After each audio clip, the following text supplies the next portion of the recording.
আসসালামু আলাইকুম এভরিওয়ান, কেমন আছেন সবাই? ফিরে আসলাম অনেক দিন পর রেসিপির ভিডিও নিয়ে। আজকে ছিল আমার মেয়ের 5 বছরের জন্মদিন।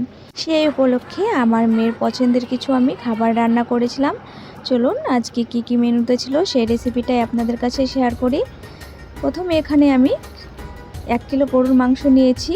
মাংসটাকে খুব ভালো করে ম্যারিনেট করে নিয়েছি। এবার চুলায় একটা কড়াই বসিয়ে তাতে দিয়ে দিলাম তেল, দিয়ে দিলাম পেঁয়াজ কুচি, রসুন কুচি আর লঙ্কা কুচি। এবার পেঁয়াজ রসুন লঙ্কাটাকে আমি হালকা ভেজে নেব। ভেজে নেওয়া হয়ে গেছে, এবার আমি ম্যারিনেট করা মাংসটা দিয়ে দেব। মাংসটা এবার আমি খুব ভালোভাবে কষিয়ে রান্না করে নেব।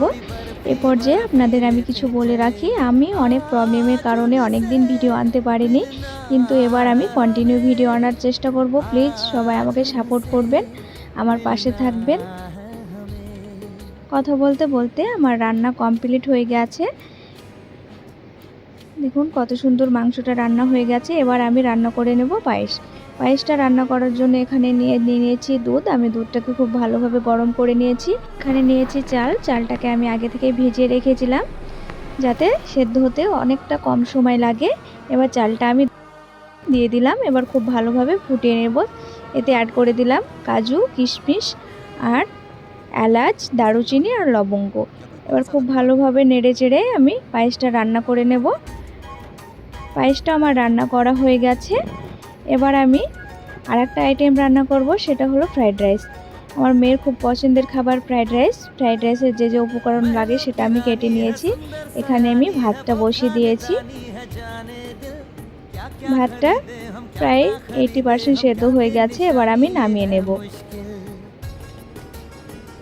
আমার মেয়ে যেহেতু ফ্রাইড রাইস খেতে খুবই পছন্দ করে, তাই তার জন্মদিনে একটু ফ্রাইড রাইস বানিয়ে নিলাম। ফ্রাইড রাইস বানানোর জন্য যে উপকরণগুলো লাগে আমি সেগুলো ভেজে নিচ্ছি।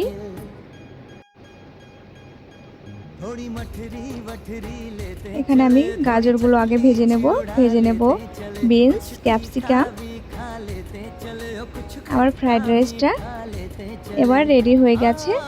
এবার আমি আমার মেয়ের জন্মদিনের ডেকোরেশনটা একটু দেখাই।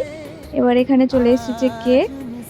ঘরটাকেও একটু ডেকোরেশন করে নিয়েছি। আমার ভিডিওটা কেমন লাগলো সবাই বলবেন, আর লাইক কমেন্ট শেয়ার করতে ভুলবেন না।